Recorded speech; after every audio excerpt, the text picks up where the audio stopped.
ನೋಡಿ ಕೆ.ಸಿ. ವೇಣುಗೋಪಾಲ್ ಸುರ್ಜೇವಾಲಾ ಬೆಂಗಳೂರಿಗೆ ಬಂದಿದ್ರಲ್ಲ, clear direction ಕೊಟ್ಟು ಹೋಗಿದ್ದಾರೆ. ಬೇಡಿಕೆಗಳು ಹಲವು ಇತ್ತು. ಏನಂತ? ಸಚಿವ ಸಂಪುಟ ಪುನರ್ರಚನೆ ಆಗಬೇಕು. ನಂಬರ್ 1. ಒಂದೇ ಅಲ್ಲ, ನಾನು ನಿಮ್ಗೆ ಹೇಳ್ತೀನಿ ನೋಡಿ, ಕೌಂಟ್ ಮಾಡಿ ಹೇಳ್ತೀನಿ, 10 ತೀರ್ಮಾನಗಳಾಗಬೇಕು. ರಾಜ್ಯ ಕಾಂಗ್ರೆಸ್ನ ವಿಚಾರವಾಗಿ ಪ್ರಮುಖವಾದಂಥ, ಅತ್ಯಂತ ಪ್ರಮುಖವಾದಂಥ 10 ತೀರ್ಮಾನಗಳಾಗಬೇಕಾಗಿದೆ. ಅದಕ್ಕೋಸ್ಕರ ಡೆಲ್ಲಿಗೆ ಬನ್ನಿ ಅಂತ ಕರೆದಿದ್ದಾರೆ. ಯಾವುದು ಆ 10 ತೀರ್ಮಾನಗಳು? ಯಾವ್ಯಾವುದು ಹಾಗೂ ಯಾರ್ಯಾರ ಮೇಲೆ ಅದು ಇಂಪ್ಯಾಕ್ಟ್ ಮಾಡುತ್ತೆ? ಮುಖ್ಯವಾಗಿ ಸಚಿವ ಸಂಪುಟ ಪುನರ್ರಚನೆ ಆದರೆ ಯಾರ್ಯಾರು ತಲೆದಂಡ ಆಗುತ್ತೆ, ಅಂದರೆ ಸಂಪುಟದಿಂದ ಹೊರಗೆ ಹೋಗೋರು ಯಾರ್ಯಾರು, ಸಂಪುಟದ ಒಳಗೆ ಬರೋರು ಯಾರ್ಯಾರು. ಹಾಗೆ ನೋಡಿ, KPCC ಅಧ್ಯಕ್ಷ ಸ್ಥಾನದ್ದು ಎಷ್ಟು ದಿನದಿಂದ ಬಾಕಿ ಇದೆ ಗೊತ್ತಲ್ಲ ನಿಮಗೆ? ಹೆಸರು ಎಲ್ಲ ಆಗಲೇ ಇನ್ನೇನು ಅನೌನ್ಸ್ ಆಗುತ್ತೆ ಅನ್ನೋ ಹೊತ್ತಲ್ಲಿ ಬ್ರೇಕ್ ಹಾಕಿ ನಿಲ್ಲಿಸಿದ್ರು. ಹೆಚ್ಚುವರಿ DCM ವಿಚಾರ ಅದು ಹಾಗೆ ಬಾಕಿ ಉಳಿದಿದೆ. CM ಚೇಂಜ್ ಅಂತೂ ನೋಡಿ, ಅದು ಮರ್ತೇ ಹೋದಂಗೆ ಆಗ್ಬಿಟ್ಟಿದೆ. ಯಾರು ಚರ್ಚೆನೇ ಮಾಡ್ತಾ ಇಲ್ಲ ಆ ವಿಷಯ. ಈ ರೀತಿ 10 ವಿಚಾರಗಳಿದೆ. ಆ 10 ವಿಚಾರಗಳ ಬಗ್ಗೆ ಡೀಟೇಲಾಗಿ ಎಕ್ಸ್ಪ್ಲೇನ್ ಮಾಡೋ ಸಲುವಾಗಿ ನಾನು ಬಂದಿದ್ದೇನೆ. ಆತ್ಮೀಯರೇ, ವಾರ್ತೆ ವಿಶೇಷ ಕಾರ್ಯಕ್ರಮಕ್ಕೆ ಸ್ವಾಗತ. ನಾನು ವೀರೇಂದ್ರ ಉಪ್ಪುಂದ. ಬಹುಶಃ ರಾಜ್ಯ ಕಾಂಗ್ರೆಸ್ನಲ್ಲಿ ಎಷ್ಟರ ಮಟ್ಟಿಗೆ ಅಂದರೆ ತೀರ್ಮಾನಗಳನ್ನ ಕೈಗೊಳ್ಳಲಾಗದಂತಹ ಪರಿಸ್ಥಿತಿ ಇದೆ ಅಂದರೆ, ಒಂದು ಕಡೆ ನೋಡಿ, 2 ಶಕ್ತಿ ಕೇಂದ್ರಗಳಾದ ಕೂಡಲೇ ಹೀಗೆ ಆಗೋದು. 2 ಪವರ್ ಸೆಂಟರ್ ಆದರೆ ಇದೇ ಪ್ರಾಬ್ಲಮ್. ಅದು ಯಾವುದೇ ಪಕ್ಷ ಆಗಿರಲಿ, ಯಾವುದೇ ಸರ್ಕಾರ ಆಗಿರಲಿ. BJPಯಲ್ಲೂ ಇವತ್ತು ಅದೇ ಪ್ರಾಬ್ಲಮ್ಮು, ಈ ಕಡೆ ಕಾಂಗ್ರೆಸ್ಸಲ್ಲೂ ಅದೇ ಪ್ರಾಬ್ಲಮ್. BJPಯಲ್ಲಿ ಅದೇ ಪ್ರಾಬ್ಲಮ್ ಆಗಿ ಈಗ ಎಷ್ಟು ಜನ ಉಚ್ಚಾಟನೆ ಮಾಡೋದು ಅಂತ ಗೊತ್ತಾಯಿತು. ಮೊದಲ ತಲೆದಂಡ ಆಗಿದ್ದು ಯತ್ನಾಳ್ ಅವ್ರದ್ದು. ಈಗ ಕಾಂಗ್ರೆಸ್ಸಲ್ಲಿ ಏನಾಗ್ತಾ ಇದೆ ನಾನು ಹೇಳ್ತೀನಿ ನಿಮಗೆ. ಕಾಂಗ್ರೆಸ್ಸಲ್ಲಿ ಒಂದು ಸಚಿವ ಸಂಪುಟ ಪುನರ್ರಚನೆ ವಿಚಾರ, ಈಗ ಅದನ್ನು ಡೆಲ್ಲಿ ಕರೆದಿರೋದೇ ಮುಖ್ಯವಾಗಿ ಆ ಬಗ್ಗೆ ಚರ್ಚೆ ಮಾಡಲಿಕ್ಕೆ. ಜೊತೆಗೆ MLCಗಳ ಆಯ್ಕೆ ಆಗಬೇಕಾಗಿದೆಯಲ್ಲ, ಅದು ಕೂಡ ಪೆಂಡಿಂಗ್ ಇಟ್ಕೊಂಡು ಕೂತಿದ್ದಾರೆ. ಅಧಿವೇಶನಕ್ಕೂ ಮೊದಲು ಮಾಡಬೇಕು ಅಂತ. ಈಗ ಸಚಿವ ಸಂಪುಟ ಪುನರ್ರಚನೆ ಕೂಡ ಅಧಿವೇಶನಕ್ಕೂ ಮೊದಲು ಆಗಬೇಕು ಅನ್ನುವಂಥ ಒತ್ತಡ ಇದೆ. ಅದರ ಜೊತೆಗೆ KPCC ಅಧ್ಯಕ್ಷರ ಬದಲಾವಣೆಯೂ ಕೂಡ ಇದರ ಜೊತೆಯೇ ತೀರ್ಮಾನ ಆಗಬೇಕು ಅಂತ ಇದೆ. ಇವೆಲ್ಲವೂ ಕೂಡ ಒಂದಕ್ಕೊಂದು ಕನೆಕ್ಟೆಡ್. ನೀವು ಇದನ್ನು ತೀರ್ಮಾನ ಮಾಡಬೇಕು ಅಂದರೆ ಅದನ್ನು ಮಾಡಬೇಕು, ಅದನ್ನು ಮಾಡಬೇಕು ಅಂದರೆ ಇದನ್ನು ಮಾಡಬೇಕು, ಈ ರೀತಿ. ಯಾಕಂದರೆ ನಾಯಕರ ಪ್ರತಿಷ್ಠೆಯೂ ಇದರಲ್ಲಿ ಅಡಗಿದೆ.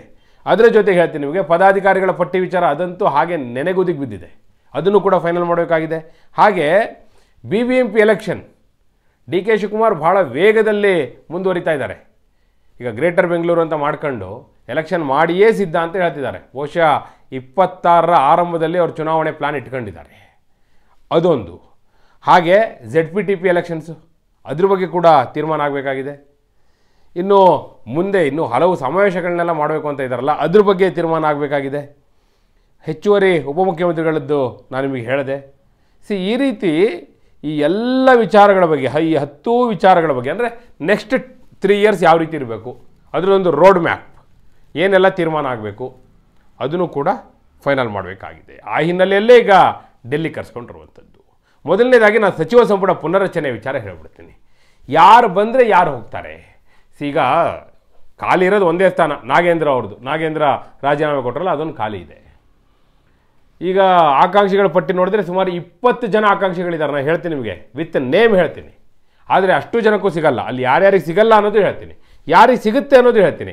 ಅವ್ರಿಗೆ ಸಿಗಬೇಕಿದ್ರೆ ಯಾರು ತಲೆದಂಡ ಆಗಬೇಕು ಅದನ್ನು ಹೇಳ್ತೀನಿ.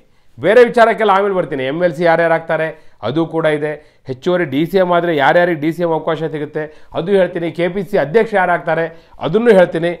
ನಿಮಗೆ ಏನು 10 ಪಾಯಿಂಟ್ ಹೇಳಿದ್ನಲ್ಲ ಅಷ್ಟನ್ನೇ ಎಕ್ಸ್ಪ್ಲೇನ್ ಮಾಡ್ತೀನಿ. ಮೊದಲನೇದಾಗಿ ಸಚಿವ ಸಂಪುಟ ಪುನರ್ರಚನೆ ವಿಚಾರ ನೋಡಿ. ನಂಬರ್ 1, ನೋ ಡೌಟ್ ಇವತ್ತು ಕೂಡ ನೀವು ನೋಡಿದ್ದೀರಿ, ಕಳೆದ 2 ದಿನಗಳ ಬೆಳವಣಿಗೆಗಳನ್ನ ಅಬ್ಸರ್ವ್ ಮಾಡ್ತಾ ಇದ್ದರೆ ಇವತ್ತು ಹೇಳಿಕೆಗಳೆಲ್ಲ ಬರ್ತಾ ಇದೆ.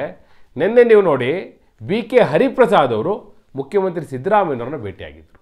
ಅಂದರೆ ಈಗ ಮುಸಲ್ಮಾನರಿಗೆ ಗುತ್ತಿಗೆಯಲ್ಲಿ 4% ಮೀಸಲಾತಿ ಕೊಡೋ ವಿಚಾರ ಚರ್ಚೆಗೆ ಅಂತಲೇ ಹೋಗಿ, ಅದ್ರ ಜೊತೆಗೆ ಇದರ ಲಾಬಿ ಕೂಡ ಇಂಡೈರೆಕ್ಟಾಗಿ ಆಗಿದೆ. ಅವರು ಆದಷ್ಟು ಬೇಗ ಸಚಿವ ಸಂಪುಟದ ಒಳಗೆ ಬರಬೇಕು ಅಂತ ತುದಿಗಾಲಲ್ಲಿ ನಿಂತಿದ್ದಾರೆ ಅವರು. ಹೈಕಮಾಂಡ್ ಕೂಡ ಕಮಿಟ್ಮೆಂಟ್ ಇದೆ. ಅವರು ಸಚಿವ ಸಂಪುಟದೊಳಗೆ ಬರ್ತಾರೆ. ಒಂದು ವೇಳೆ ಅವರು ಸಚಿವ ಸಂಪುಟದೊಳಗೆ ಬರೋದೇ ಆದರೆ ಹೋಗೋದು ಯಾರು? ಅದೇ ಈಡಿಗ ಸಮುದಾಯವನ್ನು, ಈಡಿಗ ಬಿಲ್ಲವ ಸಮುದಾಯವನ್ನು ಪ್ರತಿನಿಧಿಸುವಂತಹ ಮಧು ಬಂಗಾರಪ್ಪ ಸಚಿವ ಸ್ಥಾನವನ್ನು ಕಳ್ಕೊಳ್ಬೇಕಾಗತ್ತೆ. ಯಾರೊಬ್ಬರು ಖಾಲಿ ಮಾಡಿದ್ರೆ ತಾನೇ ಈಗ ತಗೊಳ್ಳಿಕ್ಕೆ ಸಾಧ್ಯ.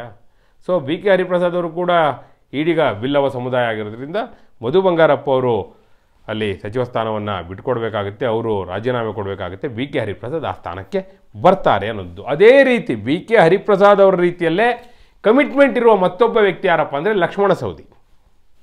ಎಲೆಕ್ಷನ್ ಟೈಮಲ್ಲೇ ಯಾಕಂದರೆ ಬಿ ಜೆ ಪಿ ಸರ್ಕಾರದಲ್ಲಿ ಅವರು ಉಪಮುಖ್ಯಮಂತ್ರಿ ಆಗಿದ್ರಲ್ಲ, ಸೊ ಇವರು ನಾವು ನಿಮ್ಮನ್ನು ಸಚಿವರನ್ನಾಗಿ ಮಾಡ್ತೀವಿ ಬನ್ನಿ ಅಂಥೇಳಿ ಕರೆದಿದ್ರು. ಅದಕ್ಕೋಸ್ಕರ ಕಾಂಗ್ರೆಸ್ಸಿಗೆ ಬಂದರು. ಅವ್ರು ಕಾಯ್ತಾನೇ ಇದ್ದಾರೆ. 2 ವರ್ಷ ಕಳೆದೋಯ್ತು. ಸೊ ಈ ಬಾರಿ ಸಚಿವ ಸಂಪುಟ ಪುನರ್ರಚನೆ ಆಗಿ ಅವ್ರನ್ನೇನಾದ್ರು ತಗೊಳ್ಳಿಲ್ಲ ಅಂದರೆ ಅವ್ರು 100% ವಾಪಸ್ ಬಿ ಜೆ ಪಿಗೆ ಹೋಗ್ಬಿಡ್ತಾರೆ, ಅನುಮಾನವೇ ಬೇಡ. ಯಾಕಂದರೆ ಅಲ್ಲೂ ಅವರಿಗೆ ದುಂಬಾಲು ಬಿದ್ದಿದ್ದಾರೆ. ಹೀಗಾಗಿ ಬಹುತೇಕ ಅವರು ಈಗ ಮಿನಿಸ್ಟರ್ ಆದರೂ ನೆಕ್ಸ್ಟ್ ಏನು ಮಾಡ್ತಾರೋ ಗೊತ್ತಿಲ್ಲ.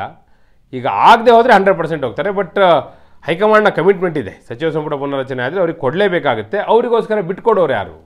ನೀವು ಅದೇ ಜಿಲ್ಲೆ ಅಂತ ನೋಡೋದಾದರೆ ಲಕ್ಷ್ಮೀ ಹೆಬ್ಬಾಳ್ಕರ್ ಅವ್ರ ತಲೆದಂಡ ಆಗುತ್ತಾ? ಸಿದ್ದರಾಮಯ್ಯನವರು ಬಹುಶಃ ಲಕ್ಷ್ಮೀ ಹೆಬ್ಬಾಳ್ಕರ್ ಅವರ ತಲೆದಂಡವನ್ನು ಕೇಳಿದ್ರೂ ಆಶ್ಚರ್ಯ ಇಲ್ಲ, ಆ ಸಾಧ್ಯತೆ ಇದೆ. ಅದರ ಜೊತೆಗೆ ಅದೇ ಸಮುದಾಯವನ್ನು ಪ್ರತಿನಿಧಿಸುವಂಥ, ಅಂದರೆ ಲಿಂಗಾಯತ ಸಮುದಾಯ ಅಂತ ನಾನು ತೆಗೆದುಕೊಳ್ತಾ ಇದ್ದೀನಿ, ಶಿವಾನಂದ ಪಾಟೀಲರು, ಹಾಗೆ ದರ್ಶನಾಪುರ, ಶರಣಬಸಪ್ಪ ದರ್ಶನಾಪುರ, ಅವ್ರ ಹೆಸರು ಕೂಡ ಇದೆ. ಅವರೆಲ್ಲರೂ ಯಾರಾದರೂ ಒಬ್ಬರು ಸಚಿವ ಸ್ಥಾನವನ್ನು ತ್ಯಾಗ ಮಾಡಬೇಕಾಗ್ಬೋದು. ಮತ್ತು ಶರಣ್ ಪ್ರಕಾಶ್ ಪಾಟೀಲ್, ಈಗ ಲಿಂಗಾಯತ ಸಮುದಾಯದಿಂದ ಯಾರಾದರೂ ಒಬ್ಬರು ಬಿಟ್ಕೊಟ್ರೆ ತಾನೇ ಅವ್ರಿಗೆ ಅವಕಾಶ ಸಿಗೋದು. ಸೊ ಯಾರಾದರೂ ಒಬ್ಬರು ತ್ಯಾಗ ಮಾಡಬೇಕಾಗುತ್ತೆ. ಇನ್ನು ರೂಪಾ ಶಶಿಧರ್, ಅದು ಬಿಡಿ, ಕೆ ಎಚ್ ಮುನಿಯಪ್ಪನವರು ನಾನು ತ್ಯಾಗ ಮಾಡ್ತೀನಿ ಅಂತ ಹೇಳಿದ್ದಾರೆ. ರೂಪಾ ಶಶಿಧರ್ ಅವರಿಗೆ ಅವಕಾಶ ಸಿಗುತ್ತೆ. ಒಂದೇ ಸಮುದಾಯ, ಜಿಲ್ಲೆಯೂ ಒಂದೇ, ಅದೇನು ಭಾಳ ಚರ್ಚೆ ಆಗಲ್ಲ. ಈಗ ಅಲ್ಪಸಂಖ್ಯಾತ ಸಮುದಾಯದಿಂದ ನೋಡಿ, ಸ್ಪೀಕರ್ ಆಗಿರುವಂಥ ಯು ಟಿ ಖಾದರ್ ಅವರು ಸಚಿವರಾಗ್ತಾರೆ ಅನ್ನುವಂಥ ಚರ್ಚೆ ಇದೆ. ಅವರಿಗೆ ಆ ಸ್ಪೀಕರ್ ಸ್ಥಾನ ಬೇಕಾಗಿಲ್ಲ. ಇನ್ಫ್ಯಾಕ್ಟ್ ಅವರು ಸಚಿವರಾಗಿ ಬರ್ತಾರೆ. ಅವರ ಜೊತೆಗೆ ತನ್ವೀರ್ ಸೇಠ್ ಅವರ ಹೆಸರು ಕೂಡ ಇದೆ. ಅಂದರೆ ಈ ಇಬ್ಬರ ಪೈಕಿ ಒಬ್ಬರು. ನಜೀರ್ ಅಹಮದ್ ಅವರು ಆಸೆ ಇಟ್ಕೊಂಡಿರ್ಬೋದು, ಬಟ್ ಇವರಿಬ್ಬರ ಹೆಸರು ಚರ್ಚೆಯಲ್ಲಿರೋದು ನಿಜ. ತನ್ವೀರ್ ಸೇಠ್ ಅವ್ರ ಹೆಸರು ಕೂಡ ಅಷ್ಟೇ ಮುಂಚೂಣಿಯಲ್ಲಿದೆ, ಖಾದರ್ ಅವ್ರದ್ದು ಕೂಡ ಸಮಾನಾಂತರವಾಗಿದೆ. ಅವರಿಗೋಸ್ಕರ ಸಚಿವ ಸ್ಥಾನ ಬಿಟ್ಕೊಡೋರು ಯಾರು ಅಂದರೆ ರಹೀಂ ಖಾನ್. ಅವರು ಸಚಿವ ಸ್ಥಾನವನ್ನು ಕಳ್ಕೊಳ್ಬೇಕಾಗತ್ತೆ. ಅವರ ದಕ್ಷತೆಯ ಬಗ್ಗೆಯೂ ಕೂಡ ಪ್ರಶ್ನೆ ಇದೆ. ಅಂಥ ಪರ್ಫಾರ್ಮರ್ ಏನು ಅಲ್ಲ. ಹೀಗಾಗಿ ರಹೀಂ ಖಾನ್ ಅವ್ರನ್ನ ತೆಗೆದು ಇವ್ರಿಗೆ ಕೊಡ್ಬೋದು ಅಂತ ಇದೆ. ಮತ್ತು ಅಲ್ಲಿ ಜಿಲ್ಲಾವಾರು ಕೂಡ ಬೇರೆ ಬೇರೆಲ್ಲ ಆಕಾಂಕ್ಷಿಗಳಿದ್ದಾರೆ. ನಾನು ಬರ್ತೀನಿ. ಅದಕ್ಕೂ ಮೊದಲು ಸಮುದಾಯವಾರು ಹೇಳ್ತಾ ಇದ್ದೀನಿ. ಯು ಟಿ ಖಾದರ್ ಅಥವಾ ತನ್ವೀರ್ ಸೇಠ್ ಅವರಿಗಾಗಿ ರಹೀಂ ಖಾನ್ ಸಚಿವ ಸ್ಥಾನವನ್ನು ಕಳೆದುಕೊಳ್ತಾರೆ ಅಂತ. ಇನ್ನು ಒಕ್ಕಲಿಗ ಸಮುದಾಯದಿಂದ ನೋಡಿ, ಲೇಔಟ್ ಕೃಷ್ಣಪ್ಪನವರಿಗೂ ಕೂಡ ಒಂದು ಕಮಿಟ್ಮೆಂಟ್ ಇದೆ. ಅವರಿಗೆ ಬಿ ಡಿ ಎ ಬೆಂಗಳೂರು ಅಭಿವೃದ್ಧಿ ಮಂಡಳಿಯನ್ನೇ ಕೊಟ್ಟರೂ ಕೂಡ ಬೇಡ ಅಂದರು. ಅವರು ಬೆಂಗಳೂರು ಅಭಿವೃದ್ಧಿ ಪ್ರಾಧಿಕಾರವೇ ಬೇಡ ಅಂದರು. BDA, ಬೆಂಗಳೂರು ಡೆವಲಪ್ಮೆಂಟ್ ಅಥಾರಿಟಿ, ಅಲ್ಲಿಗೆ ಹ್ಯಾರಿಸ್ ಹೋದರು. ಸೊ ಅವರಾಗೆ ಹೇಳಿದ್ದು, ನನಗಾದರೂ ಕೊಡಿ, ನನ್ನ ಮಗನಿಗಾದರೂ ಕೊಡಿ, ಸಚಿವ ಸ್ಥಾನ ಕೊಡಿ. ಈಗಲೂ ಅವ್ರು ನನಗೇ ಬೇಕು ಅಂತ ಏನು ಕೇಳ್ತಿಲ್ಲ, ನನ್ನ ಮಗನ್ನೇ ಮಾಡಿ ಅಂತಿದ್ದಾರೆ. ಅಂದರೆ ಪ್ರಿಯಾ ಕೃಷ್ಣ ಅವ್ರನ್ನ ಒಮ್ಮೆ ಸಚಿವರನ್ನಾಗಿ ಮಾಡಬೇಕು ಅನ್ನೋ ಒಂದು ಆಸೆ ಅವ್ರಿಗೆ ಸಹಜವಾಗಿದೆ. ಸೊ ಪ್ರಿಯಾ ಕೃಷ್ಣ ಆದರೂ ಆಶ್ಚರ್ಯ ಇಲ್ಲ, ಲೇಔಟ್ ಕೃಷ್ಣಪ್ಪನವರೇ ಆದರೂ ಆಶ್ಚರ್ಯ ಇಲ್ಲ. ಹೈಕಮಾಂಡ್ ಇಲ್ಲ ನೀವೇ ಆಗಿ ಅಂತ ಹೇಳಿದ್ರೆ ಇವರೇ ಆಗಬೇಕಾಗ್ಬೋದು. ಇಲ್ಲ ಆಗಲಿ, ಯಾರಾದರೂ ಆಗಲಿ, ಪ್ರಿಯಾ ಕೃಷ್ಣ ಆದರೂ ಒಂದೇ ಅಂಥೇಳಿ ಅವ್ರಿಗೆ ಅವಕಾಶ ಕೊಟ್ಟರು ಆಶ್ಚರ್ಯ ಇಲ್ಲ. ಅವರು ಕೂಡ ಸಮರ್ಥರಿದ್ದಾರೆ. ಪ್ರಿಯಾ ಕೃಷ್ಣ ಕೂಡ ಸಚಿವರನ್ನಾಗಿ ಮಾಡಿದರೆ ಅವರು ಸಚಿವ ಸ್ಥಾನವನ್ನು ನಿಭಾಯಿಸಲು ಸಮರ್ಥರಿದ್ದಾರೆ, ಅದರಲ್ಲಿ ಎರಡನೇ ಮಾತಿಲ್ಲ. ಸೊ ಈ ಇಬ್ಬರ ಪೈಕಿ ಒಬ್ಬರು ಆಗ್ತಾರೆ. ಅವರಿಗಾಗಿ ಸಚಿವ ಸ್ಥಾನ ಕಳೆದುಕೊಳ್ಳೋದು ಯಾರು ಅಂದರೆ ಪಿರಿಯಾಪಟ್ಟಣದ ಕೆ ವೆಂಕಟೇಶ್ ಅವರು ಸಚಿವ ಸ್ಥಾನವನ್ನು ಕಳೆದುಕೊಳ್ತಾರೆ ಅನ್ನೋದು ಸಿದ್ದರಾಮಯ್ಯನವರು ಎಷ್ಟರ ಮಟ್ಟಿಗೆ ಬಿಟ್ಕೊಡ್ತಾರೋ ಗೊತ್ತಿಲ್ಲ, ಯಾಕಂದರೆ ಅವರ ಸಹಪಾಠಿ, ಬಟ್ ಅವರ ಹೆಸರು ಇದೆ.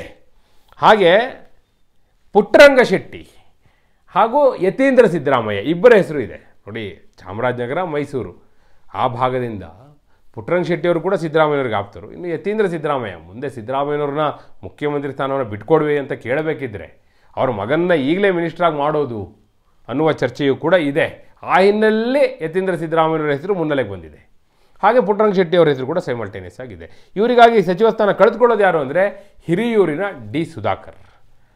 ಸೊ ಅವರು ಕೂಡ ಈ ಹಿಂದೆ ಕೂಡ ಚರ್ಚೆ ಆಗಿತ್ತು, ಅವ್ರನ್ನ ತೆಗಿತಾರೆ ಅನ್ನೋದೆಲ್ಲ ಚರ್ಚೆ ಬಂದಿತ್ತು. ಹೀಗಾಗಿ ಸುಧಾಕರ್ ಸಚಿವ ಸ್ಥಾನವನ್ನು ಕಳೆದುಕೊಂಡ್ರೆ ಆಗ ಒಂದೋ ಪುಟ್ಟರಂಗ ಶೆಟ್ಟಿ, ಸಿದ್ದರಾಮಯ್ಯನವರು ಇಲ್ಲ ಆಗಲಿ ಅಂತೇಳಿ ಅವರು ಮನಸ್ಸು ಮಾಡಿದ್ರೆ ಯತೀಂದ್ರ ಮಿನಿಸ್ಟರ್ ಆಗ್ತಾರೆ.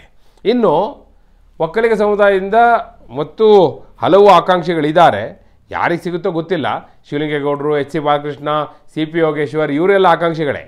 ಬಟ್ ನಾನು ಹೇಳ್ದಲ್ಲ, ಕೆ ವೆಂಕಟೇಶ್ ಅವರಿಗಾಗಿ ಅಲ್ಲಿ ಲೇಔಟ್ ಕೃಷ್ಣಪ್ಪನವ್ರದ್ದು ಕಮಿಟ್ಮೆಂಟ್ ಇದೆ ಹೈಕಮಾಂಡ್ ಜೊತೆ. ಸೊ ಈ ಮೂವರ ಪೈಕಿ ಯಾರಿಗೆ ಸಿಗುತ್ತೆ, you have to wait and see. ಯಾಕಂದರೆ ಶಿವಲಿಂಗೇಗೌಡರು ಮೊನ್ನೆ ಹೇಳ್ತಾ ಇದ್ರು ಸಿಟ್ ಮಾಡ್ಕೊಂಡು, ನಮ್ಮನ್ನು ಕರ್ಕೊಂಡು ಬಂದಿದ್ದೆ ನಿಮ್ಮನ್ನು ಮಿನಿಸ್ಟರ್ ಮಾಡ್ತೀವಿ ಅಂತ ಹೇಳಿ, ಮಿನಿಸ್ಟರ್ ಮಾಡದೇ ಇದ್ದರೆ ನಾವು ಯಾಕೆ ಸುಮ್ಮನೆ ಇರಬೇಕು ಅಂತೆಲ್ಲ ಅವ್ರು ಮಾತಾಡ್ತಾಯಿದ್ರು. ಇನ್ನು H C Balakrishna D K Shivakumar ಅವ್ರ ಪರವಾಗಿ ದಿನ ಬೆಳಗ್ಗೆ ಇದ್ದರೆ ಬ್ಯಾಟಿಂಗ್ ಮಾಡದೆ ತನ್ನ ಮಿನಿಸ್ಟರ್ ಮಾಡಲಿ ಅಂತ, ಬೇರೆ ಏನೂ ಇಲ್ಲ ಅಲ್ಲಿ. ಈಗ ಡಿ ಕೆ ಶಿವಕುಮಾರ್ ಏನು ಅವರಿಗೆ ಮಾವನ ಮಗ ಅಲ್ಲ, ಆದರೆ ಹಿಂದೆ ಸಿದ್ದರಾಮಯ್ಯವ್ರ ಜೊತೆಗೂ ಕೂಡ ಅಷ್ಟೇ ಆಪ್ತರಾಗಿದ್ದವರು. ಈಗಲೂ ಸಿದ್ದರಾಮಯ್ಯವ್ರನ್ನವ್ರನ್ನೇನು ಬಿಟ್ಟಿಲ್ಲ. ಅನಿವಾರ್ಯ ಜಿಲ್ಲೆ ಸಚಿವರನ್ನಾಗಿ ಮಾಡ್ತೀನಿ ಅಂತ ಕಮಿಟ್ಮೆಂಟ್ ಕೊಟ್ಟಿದ್ದಾರೆ ಡಿ ಕೆ ಶಿವಕುಮಾರ್. ಹೀಗಾಗಿ ಡಿ ಕೆ ಶಿವಕುಮಾರ್ ಪರವಾಗಿ ಅವ್ರು ಬ್ಯಾಟಿಂಗ್ ಮಾಡ್ತಿದ್ದಾರೆ. ಆಗ್ತಾರಾ ನೋಡಬೇಕು. ಇನ್ನು ನೋಡಿ, ಈಗ ಲಮಾಣಿ ಇದ್ದಾರಲ್ಲ, ಈಗ ಉಪಸಭಾಧ್ಯಕ್ಷರಾಗಿದ್ದಾರೆ ವಿಧಾನಸಭೆಯಲ್ಲಿ ರುದ್ರಪ್ಪ ಲಮಾಣಿ, ಅವರು ಒನ್ ಆಫ್ ದಿ ಆಸ್ಪಿರೆಂಟ್, ಅವ್ರ ಹೆಸರು ಕೂಡ ಇದೆ. ಹಾಗೆ ಭೀಮಾ ನಾಯಕ್, ಈಗ ಅವರು ಈಗ ಡಿ ಕೆ ಸುರೇಶ್ ಅವರು ಅವ್ರ ಸ್ಥಾನಕ್ಕೆ ಬರ್ತಾರೆ ಅಂತ ಇದೆ KMFಗೆ. ಹೀಗಾಗಿ ಅವ್ರು ಬಂದರೆ ಭೀಮಾ ನಾಯಕ್ ಕಳೆದುಕೊಳ್ತಾರೆ. ಸೊ ಅವರು one of the aspirant. Raghumurthy ಹೆಸರಿದೆ. ನಾನು ಯಾಕೆ ಇವ್ರ ಹೆಸರೆಲ್ಲ ಹೇಳಿದೆ ಅಂದರೆ, ಅಲ್ಲಿ KN ರಾಜಣ್ಣ ಅವರು ಸಚಿವ ಸ್ಥಾನವನ್ನು ಕಳೆದುಕೊಳ್ತಾರೆ ಅಂತ ಇದೆ. ಒಂದು ವೇಳೆ KN ರಾಜಣ್ಣ ಸಚಿವ ಸ್ಥಾನ ಕಳೆದುಕೊಂಡಿದ್ದೆ ಆದರೆ ಆಗ ರುದ್ರಪ್ಪ ಲಮಾಣಿ ಅವರಿಗೂ, ರಘುಮೂರ್ತಿ ಅವರಿಗೂ, ಭೀಮಾ ನಾಯ್ಕಗೂ ಯಾರಿಗಾರು ಒಬ್ರಿಗೆ ಅವಕಾಶ ಸಿಗಬಹುದು ಅನ್ನುವಂಥದ್ದು. ಇನ್ನು ಸೀನಿಯರ್ ಅಂತ ನೀವು ನೋಡ್ಲಿಕ್ಕೆ ಹೋದರೆ RV ದೇಶಪಾಂಡೆ ಅವರಿದ್ದಾರೆ, TB ಜಯಚಂದ್ರ ಅವರಿದ್ದಾರೆ, ಅಶೋಕ್ ಪಟ್ಟಣ್ ಇದ್ದಾರೆ. ಇವರೆಲ್ಲ ಅವಕಾಶ ಕೇಳ್ತಾ ಇದ್ದಾರೆ. ಆದರೆ ಬಿಟ್ಕೊಡೋರು ಯಾರು? ದಿನೇಶ್ ಗುಂಡೂರಾವ್ ಏನಾದರೂ ಸಚಿವ ಸ್ಥಾನವನ್ನು ಕಳೆದುಕೊಳ್ತಾರಾ? We don't know. ಸಿದ್ದರಾಮಯ್ಯವ್ರನ್ನ ಬಿಟ್ಕೊಡಲ್ಲ. ಆದರೂ ಹೇಳಲಿಕ್ಕಾಗಲ್ಲ ಹೈಕಮಾಂಡ್ ಏನು ತೀರ್ಮಾನ ಮಾಡುತ್ತೆ ಅಂತ ಹೇಳಿ. ಹಾಗೆ ಶರಣ್ ಪ್ರಕಾಶ್ ಪಾಟೀಲ್ ಹೇಳೋದ್ನಲ್ಲ, ಅವ್ರ ತಲೆದಂಡ ಆದರೂ ಕೂಡ ಇವರ ಪೈಕಿ ಒಬ್ರಿಗೆ ಸಿಗ್ಬೋದು.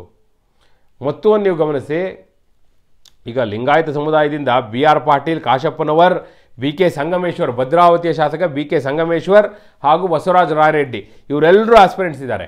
ಈಶ್ವರ್ ಖಂಡ್ರೆ ಅವರು KPCC ಅಧ್ಯಕ್ಷರಾದರೆ ಆಗ ಒಂದು ಸ್ಥಾನ ಖಾಲಿ ಆಗುತ್ತಲ್ಲ, ಆ ಲಿಂಗಾಯತ ಸಮುದಾಯದ ಕೋಟ ಈ 4 ಪೈಕಿ ಯಾರಿಗಾರು ಒಬ್ರಿಗೆ ಸಿಗ್ಬೋದು ಅನ್ನುವಂಥದ್ದು ಚರ್ಚೆ. ಇನ್ನು ಅಜಯ್ ಧರ್ಮಸಿಂಗ್, ನಾನು ಹೇಳಿದ್ನಲ್ಲ, ಶರಣ್ ಪ್ರಕಾಶ್ ಪಾಟೀಲ್ ಏನಾದರೂ ಕಳ್ಕೊಂಡ್ರೆ ಆಗ ಅಜಯ್ ಧರ್ಮಸಿಂಗ್ ಅವ್ರಿಗೆ ಸಿಗ್ಬೋದು. ಪೊನ್ನಣ್ಣ ಕೂಡ aspirant, Umashree aspirant, Yashwantrayagouda Patil aspirant, ಹೀಗೆ ವಾಸು ಆಸ್ಪಿರೆಂಟ್, ರಿಜ್ವಾನ್ ಅರ್ಷದ್ ಸಮರ್ಥರಿದ್ದಾರೆ. ಇವರೆಲ್ಲರೂ ಕೂಡ ಸಮರ್ಥರೆ. ಆದರೆ ಯಾರ್ಯಾರನ್ನು ತೆಗಿತಾ ಹೋಗ್ತಾರೆ? ನಾನು ಹೆಚ್ಚು ಕಡಿಮೆ ನೋಡಿ, ಮತ್ತೊಂದು ನಾನು ಹೇಳಿದೆ ರುದ್ರಪ್ಪ ಲಮಾಣಿ ಅವರು ಆಸ್ಪಿರೆಂಟ್ ಇದ್ದಾರೆ ಅಂತ ಹೇಳಿದೆ. ಅದರ ಜೊತೆಗೆ ಬಂಗಾರಪೇಟೆಯ SN ನಾರಾಯಣ ಸ್ವಾಮಿ ಅವರು ಕೂಡ ಆಸ್ಪಿರೆಂಟ್. ಅವರಿಗಾಗಿ RB ತಿಮ್ಮಾಪುರ ಅವರು ಈ ಬಾರಿ ಸಚಿವ ಸ್ಥಾನವನ್ನು ಕಳೆದುಕೊಳ್ಳುವಂಥ ಸಾಧ್ಯತೆ ಇದೆ. ಆಗ ಈ ಇಬ್ಬರ ಪೈಕಿ ಒಬ್ಬರಿಗೆ ಅವಕಾಶ ಸಿಗ್ಬೋದು ಅನ್ನುವಂಥ ಚರ್ಚೆ ಇದೆ. RB ತಿಮ್ಮಾಪುರ ಅವರ ಸ್ಥಾನ ಒಂದೋ ಬಂಗಾರಪೇಟೆಯ SN ನಾರಾಯಣ ಸ್ವಾಮಿ ಅವರಿಗೆ ಅಥವಾ ರುದ್ರಪ್ಪ ಲಮಾಣಿ ಅವರಿಗೆ ಸಿಗ್ಬೋದು ಅಂತ. ಇನ್ನು ನೋಡಿ, ಒಂದು ಖಾಲಿ ಸ್ಥಾನ ಇದೆ. ಇವಿಷ್ಟು ಬಿಟ್ಟು ಒಂದು ಖಾಲಿ ಸ್ಥಾನ ಇದೆ. ಸೊ ಅದು ನಾಗೇಂದ್ರ ಅವರು ರಾಜೀನಾಮೆ ಕೊಟ್ಟಿದ್ದು. ನಾಗೇಂದ್ರ ಅವ್ರನ್ನೇ ಮತ್ತೆ ಅಲ್ಲಿ ಫುಲ್ ಮಾಡ್ಕೋತೀವಿ ಅಂತೇಳಿ ಆಲ್ರೆಡಿ ಎಲೆಕ್ಷನ್ ಟೈಮಲ್ಲೇ, ಸಂಡೂರು ಎಲೆಕ್ಷನ್ ಟೈಮಲ್ಲೇ ಸಿದ್ದರಾಮಯ್ಯನವರು ಕಮಿಟ್ಮೆಂಟ್ ಕೊಟ್ಬಿಟ್ಟಿದ್ದಾರೆ. ಓಪನ್ ಸ್ಟೇಜಲ್ಲೇ ಹೇಳ್ಬಿಟ್ಟಿದ್ದಾರೆ.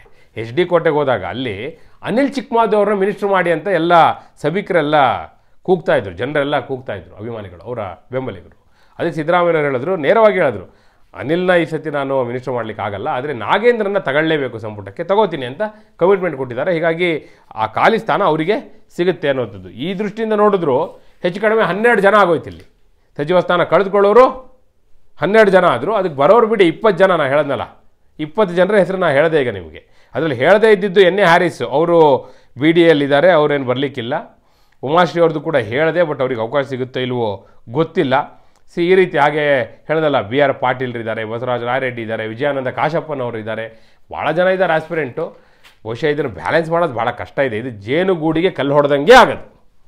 ಮತ್ತು ನಾನು ಹೇಳ್ದಲ್ಲ, ಇನ್ನು 10 ಸ್ಥಾನಗಳು, 4 MLC. VR ಸುದರ್ಶನ್ ಅವ್ರ ಹೆಸರಿದೆ. VR ಸುದರ್ಶನ್ ಅವರು ಈ ಬಾರಿ MLC ಆಗುವಂಥ ಸಾಧ್ಯತೆ ನಿಚ್ಚಳವಾಗಿದೆ ಹಿಂದುಳಿದ ವರ್ಗದಿಂದ. ಹಾಗೆ ದಿನೇಶ್ ಅಮೀನ್ ಮೊಟ್ಟು ಅವ್ರ ಹೆಸರು ಕೂಡ ಇದೆ, ಅದೇ ಹಿಂದುಳಿದ ವರ್ಗದ ಕೋಟಾದ ಅಡಿಯಲ್ಲಿ. BV ಶ್ರೀನಿವಾಸ್ ಅವರ ಹೆಸರು ಕೂಡ ಇದೆ. ಈಗ ಯೂತ್ ಕಾಂಗ್ರೆಸ್ ಅಧ್ಯಕ್ಷರಾಗಿದ್ದಾರಲ್ಲ ರಾಷ್ಟ್ರೀಯ ಕಾಂಗ್ರೆಸ್ನಲ್ಲಿ, ರಾಷ್ಟ್ರೀಯ ಮಟ್ಟದಲ್ಲಿ, so national youth Congress. So ಹಾಗಾಗಿ ಅವರ ಹೆಸರು ಕೂಡ ಇದೆ. ಸೊ ಅದನ್ನು ಬಿಟ್ಟ ನಂತರ ಅವ್ರು ಯಾವುದೇ ಸ್ಥಾನಕ್ಕೆ ಹೋಗಿಲ್ಲ ಅನ್ನುವಂಥದ್ದು. ಇನ್ನೂ ಭಾಳಷ್ಟು ಜನ ಇದ್ದಾರೆ. ಈಗ BL ಶಂಕರ್ ಕೂಡ ಒನ್ ಆಫ್ ದಿ ಆಸ್ಪಿರೆಂಟ್. ಹಾಗೆ ನೋಡ್ಲಿಕ್ಕೆ ಹೋದರೆ ಭಾಳಷ್ಟು ಜನ ಇದ್ದಾರೆ. ಸೊ ಅದಕ್ಕೇನು ಕೊನೆ ಇಲ್ಲ ಬಿಡಿ. ಉಗ್ರಪ್ಪ ಕೇಳಿದ್ರೆ ನಾನು ಆಗಬೇಕು ಅಂತಾರೆ. ಎಷ್ಟು ಜನ ಮಾಡ್ತಾರೆ, ಎಷ್ಟು ಜನ ಬಿಡ್ತಾರೆ, ಯಾರನ್ನು ತಗೋತಾರೆ, ಯಾರನ್ನು ಬಿಡ್ತಾರೆ? ಈಗ DK ಶಿವಕುಮಾರ್ ಅವರಿಗೆ ಚನ್ನಪಟ್ಟಣ ಯೋಗೇಶ್ವರಿಗೆ ಬಿಟ್ಟುಕೊಟ್ಟಿದ್ದಾರೆ ಅನ್ನುವ ಕಾರಣಕ್ಕಾಗಿ ಕೆಲವು ಕಮಿಟ್ಮೆಂಟ್ಸ್ ಇದೆ ಅಲ್ಲಿ. ಈಗ ರಘುನಂದನ್ ರಾಮಣ್ಣ ಇದ್ದಾರಲ್ಲ, ಅವ್ರನ್ನ ಮಾಡಬೇಕು ಅನ್ನಂಗಿದೆ ಅವರಿಗೆ. ಸೊ ಹೀಗಾಗಿ ಹೇಳೋಕ್ಕಾಗಲ್ಲ, ಏನಾದರೂ ಆಗ್ಬೋದು. ವಿನಯ್ ಕಾರ್ತಿಕ್ ಹೆಸರು ಕೂಡ ಇದೆ. ಸಿದ್ದರಾಮಯ್ಯನವರು ಈಗ ಒಪ್ತಾರೋ ಬಿಡ್ತಾರೋ, DK ಶಿವಕುಮಾರ್ ಅವ್ರ ಮನಸ್ಸಲ್ಲಿ ಅವ್ರ ಹೆಸರಿದೆ, ವಿನಯ್ ಕಾರ್ತಿಕ್ ಹೆಸರಿದೆ, ರಘುನಂದನ್ ರಾಮಣ್ಣ ಹೆಸರಿದೆ. ಹೀಗಾಗಿ we have to wait and see. ಅದರ ಜೊತೆಗೆ ನೋಡಿ, ಅದೊಂದು ತೀರ್ಮಾನ ಆಗುತ್ತೆ. KPC ಅಧ್ಯಕ್ಷ ಸ್ಥಾನಕ್ಕೆ ಈಶ್ವರ್ ಖಂಡ್ರೆ ಅವರು ಬಹುತೇಕ ಅನೌನ್ಸ್ ಆಗುತ್ತೆ. ಪದಾಧಿಕಾರಿಗಳ ಪಟ್ಟಿಗೂ ಕೂಡ ಈ ಬಾರಿ ಅಂಕಿತವನ್ನು ಕೊಡ್ತಾರೆ. ಹಾಗೆ ಸಮಾವೇಶಗಳು ಯಾವುದಾದ್ರು ಮಾಡಬೇಕು ಅನ್ನೋ ತೀರ್ಮಾನ ಆಗುತ್ತೆ. 3 ವರ್ಷಗಳ ರೋಡ್ ಮ್ಯಾಪ್ ರೆಡಿ ಮಾಡ್ತಾರೆ. BBMP ಎಲೆಕ್ಷನ್ ಬಗ್ಗೆ 2026 ಆರಂಭದಲ್ಲಿ ನಾವು ಮಾಡ್ತೀನಿ ಅಂತೇಳಿ ಒಂದು ಒಪ್ಪಿಗೆಯನ್ನು ತೆಗೆದುಕೊಂಡು ಬರುವಂಥ ಸಾಧ್ಯತೆ ಇದೆ. ZPTP ಎಲೆಕ್ಷನ್ಗೂ ಕೂಡ ಮುಹೂರ್ತವನ್ನು ನಿಗದಿ ಮಾಡ್ಕೊಂಡು ಬರ್ತಾರೆ ಅನ್ನುವಂಥದ್ದು. ಹೆಚ್ಚುವರಿ DCM ಮಾಡೋ ಬಗ್ಗೆಯೂ ಕೂಡ ಇದೇ ಸಭೆಯಲ್ಲಿ ತೀರ್ಮಾನ ಆಗುತ್ತೆ. ಹಾಗೆ ಹೆಚ್ಚುವರಿ ಡಿ ಸಿ ಎಮ್ ಅಂತ ಆದರೆ ಸಚಿವ ಸಂಪುಟ ಪುನರಚನೆಯಲ್ಲಿ ಈಗ ಯಾರ್ಯಾರನ್ನು ಮಾಡಬೇಕು ಅನ್ನೋದು ಚರ್ಚೆ ಬರುತ್ತವಾಗ ಜಾತಿವಾರು ಲೆಕ್ಕಾಚಾರಗಳು ಕೂಡ ಬದಲಾಗುತ್ತೆ. ಆ ಎಲ್ಲ ಹಿನ್ನೆಲೆಯಲ್ಲಿ ಈಗ ಏನು ದೆಹಲಿಗೆ ಹೋಗ್ತಾರೆ ಅದು ಬಹಳ ಮುಖ್ಯ ಅನ್ನುವಂಥದ್ದು. ನೋಡಿ, ಜೈ ಹಿಂದ್ ಸಭಾ ಸಭೆಗೆ ಬಂದಿದ್ದರು ಕೆ.ಸಿ. ವೇಣುಗೋಪಾಲ್, ಸುರ್ಜೇವಾಲಾ ಎಲ್ಲ. ಅವ್ರನ್ನ ಬಿಟ್ಟು ಬರಲಿಕ್ಕೆ ಸ್ವತಃ ಡಿ ಕೆ ಶಿವಕುಮಾರ್ ಕಾರಲ್ಲಿ ಹೋಗಿದ್ದರು. ಆಗ 1 to 1 ಮಾತಾಡಿದ್ದಾರೆ ಹಲವು ವಿಚಾರಗಳನ್ನ ಅಂತ ಇದೆ. ಅಂದರೆ ಮುಖ್ಯಮಂತ್ರಿ ಬದಲಾವಣೆಯ ವಿಚಾರವಾಗಿಯೂ ಕೂಡ ಈ ಸಭೆಯಲ್ಲಿ ತೀರ್ಮಾನ ಆಗಬೇಕು ಅಂತ ಡಿ ಕೆ ಶಿವಕುಮಾರ್ ಪಟ್ಟಿಟ್ಕೊಂಡು ನಿಂತಿದ್ದಾರೆ. ಅದೇನಾಗುತ್ತೆ? ಅದು ದೇವರಾಜ ಅರಸು ಅವರ ದಾಖಲೆ ಮುರಿದ ಮೇಲೋ ಅಥವಾ 2.5 ವರ್ಷ ಆದಮೇಲೆ ಅಕ್ಟೋಬರ್ ನವಂಬರಲ್ಲಿ ಈಗ ಒಂದು ಡೆಡ್ಲೈನ್ ಇಟ್ಕೊಂಡಿದ್ದಾರಲ್ಲ ಡಿ ಕೆ, ಅದರ ಪ್ರಕಾರ ಆಗುತ್ತೋ ಅದು ಕೂಡ ತೀರ್ಮಾನ ಆಗುತ್ತೆ ಅನ್ನುವಂಥದ್ದು. ಈಗ ಸಚಿವರ ನಾವು ಹೆಸರನ್ನ ಏನು ಹೇಳಿದ್ದೀನಿ, ಸಚಿವ ಸಂಪುಟ ಪುನರ್ರಚನೆ ವಿಚಾರವನ್ನೇ ತೆಗೆದುಕೊಳ್ಳೋದಾದರೆ ನಿಮ್ಮ ಪ್ರಕಾರ ಯಾರ್ಯಾರು ಈ ಬಾರಿ ಅವಕಾಶವನ್ನು ಗಿಟ್ಟಿಸ್ಬೋದು, ಯಾರ್ಯಾರು ಮಿನಿಸ್ಟರ್ ಆಗ್ಬೋದು ಹೊಸದಾಗಿ? ಜೊತೆಗೆ ನಾವು ನೋಡಲೇಬೇಕಾದ್ದು ಯಾರ್ಯಾರು ಹಾಗೆ ಸಚಿವ ಸ್ಥಾನ ಕಳೆದುಕೊಳ್ಬೋದು ಅಂತ ತಾವು ಭಾವಿಸ್ತೀರಿ? ನಿಮ್ಮ ಅಭಿಪ್ರಾಯವನ್ನು ಕಮೆಂಟ್ ಮೂಲಕ ತಿಳಿಸಿ. ಹಾಗೆ ನೀವಿನ್ನೂ ವಾರ್ತೆ ಚಾನಲ್ನ ಸಬ್ಸ್ಕ್ರೈಬ್ ಮಾಡಿಲ್ಲ ಅಂದರೆ ಈಗಲೇ ಸಬ್ಸ್ಕ್ರೈಬ್ ಮಾಡಿ. ಧನ್ಯವಾದ.